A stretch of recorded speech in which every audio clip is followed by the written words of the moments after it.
Hey guys, welcome to your Unit 4 Microscopes video.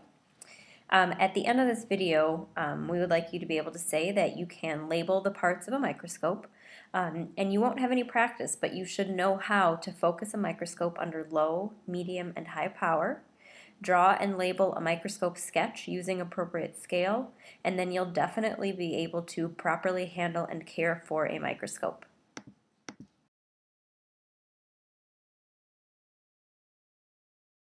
Hey, it's Miss Berna. We are going to talk about microscopes today. So if I need to use a microscope, the first thing I need to know is how to hold it and carry it to my workstation. So you always want to grab the microscope by the arm right here, and then use your other hand to carry the base. You should always be carrying a microscope with two hands. You should never be carrying a microscope from one place to another with only one hand.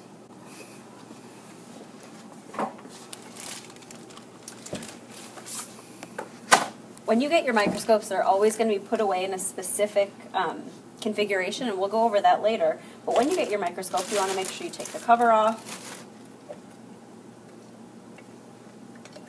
unwrap the cord, and plug it in. And now we'll go over what all of the parts of the microscope are. So the part right here that touches the lab table is the base, and you want to make sure that your microscope is always about 6 inches away from the edge of a table. That means if you accidentally knock into it, it won't fall onto the ground. Okay, on the base is the light switch, which turns the light on, and here we have our light source, which shines up through the stage. That's this flat black square here. On the stage there's a wheel that has numbers on it.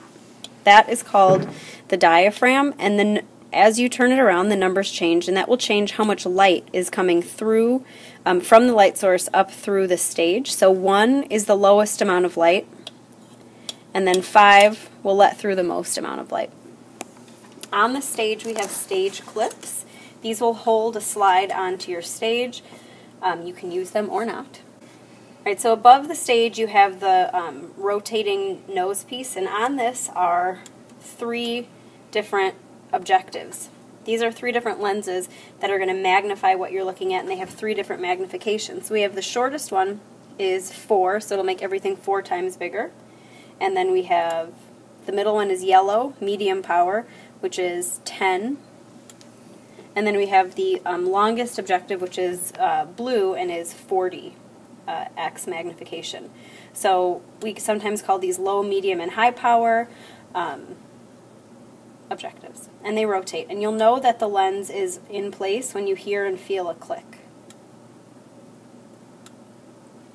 Alright, so we have the, this part is attached to the microscope with the arm back here, and up on the top of the arm is the body tube right here and the eyepiece, and the eyepiece on the body tube also has a magnification, which is always going to be 10x. So this lens will magnify whatever you're looking at 10 times, and then depending on which objective you've chosen, it will magnify it an additional 4 times, 10 times, or 40 times.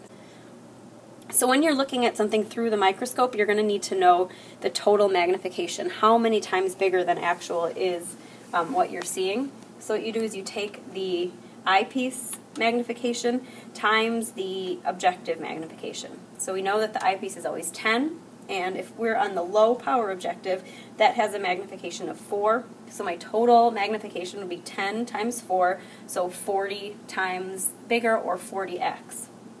If we're on medium power, that medium objective has a magnification of 10x.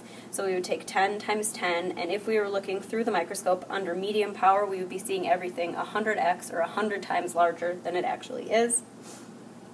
And if we were on high power, that has a magnification of 40. So 10 times 40 would be 400 total magnification.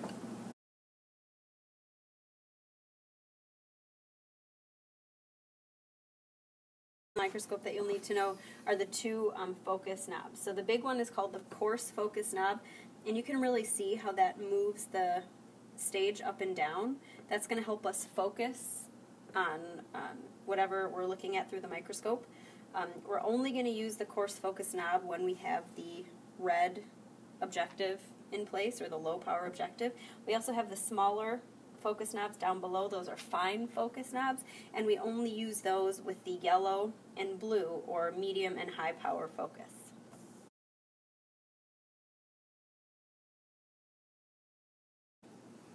Sometimes when you're using the microscope, you will have slides or things prepared for you that you just put under the microscope and look at. Other times you'll need to make a slide on your own. So I'm going to show you how to make a wet mount slide. You need two things. You need a slide. And if you see one edge of the slide is kind of cloudy, that's where you want to touch, because then you won't ever have to look at your fingerprints. And you need a cover slip, which you want to make sure you're only touching the edges of. So what you guys do is take whatever liquid you need to add to your slide that you're going to look at, put 1 drop of liquid on your slide,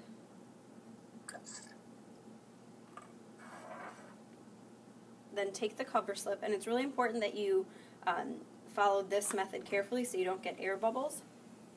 So you put it on the cover slip at an angle, and then kind of gently drop it down. And then you have made a wet mount slide. Now I need to focus on this. I want to see what's in there. So I always start with the microscope on the low power objective and the stage all the way down. I'm going to put this on the microscope so that the light is shining through the diaphragm, through whatever I'm trying to look at, and I'm going to start at maybe a diaphragm setting of 2 or 3. I don't want too much light going through there.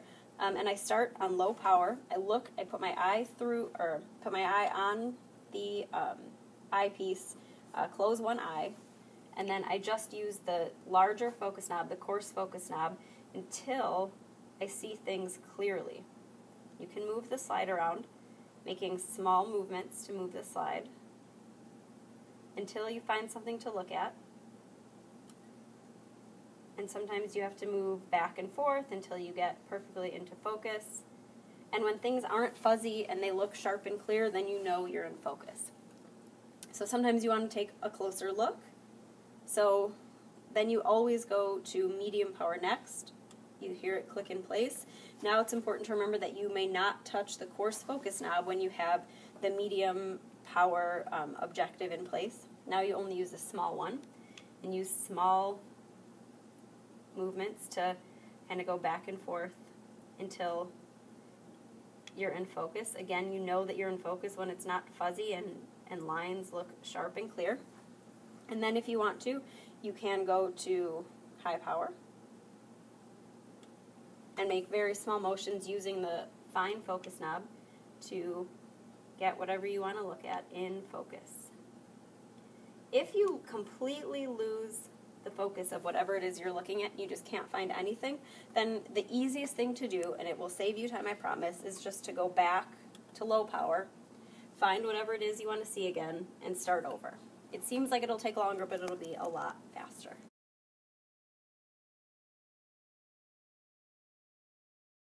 So when we are using microscopes, a lot of the data that we're going to take is going to be observations, and a really helpful way of showing someone what you saw in the microscope is to make a sketch. So I'll show you the proper way to make a microscope sketch. The first thing that you need is a title. So you're going to want to write down the title of what it is you're looking at. So today I'm looking at a water sample from a fish tank.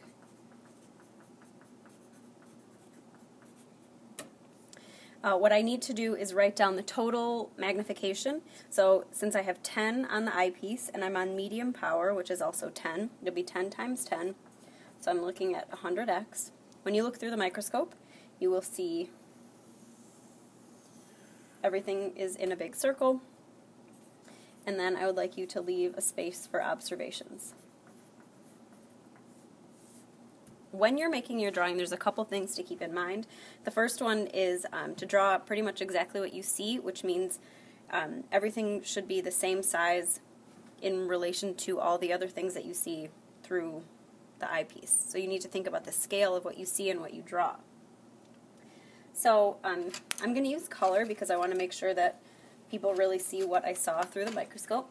And it looks like two kind of stringy things. So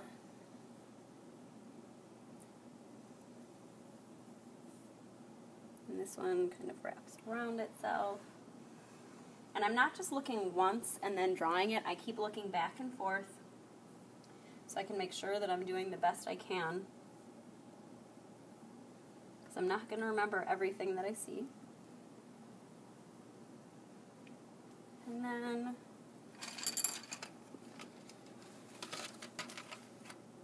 looks like there's a yellow string.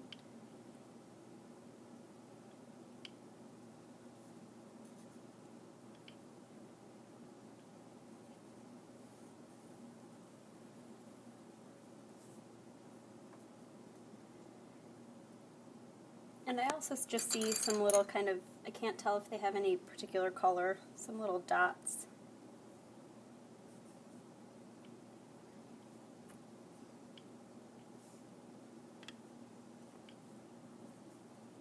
So that's what I see under the microscope.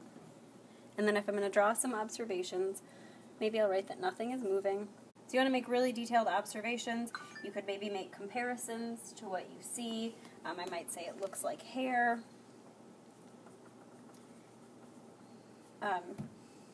But then when you're finished and you're happy with your observations and you're finished using the microscope, we need to clean up.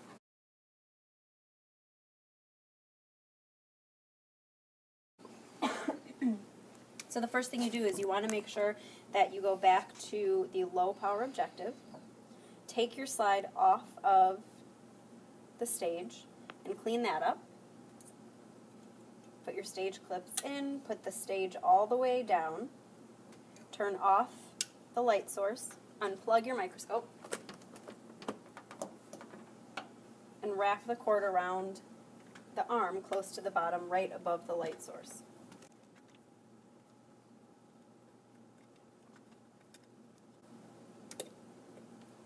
You're then going to want to cover it up to keep the microscope free of dust, and then take it to wherever your teacher needs you to store the microscopes, remembering to grab the arm with one hand and hold the base with the other, and hold it close to your body and walk to wherever you need to store it. And then you're finished. Let's just recap. Now you should be able to say that you can label the parts of a microscope. You should know how to focus a microscope under low, medium, and high power. You should be able to draw and label a microscope sketch using appropriate scale. And you should also know how to properly handle and care for a microscope.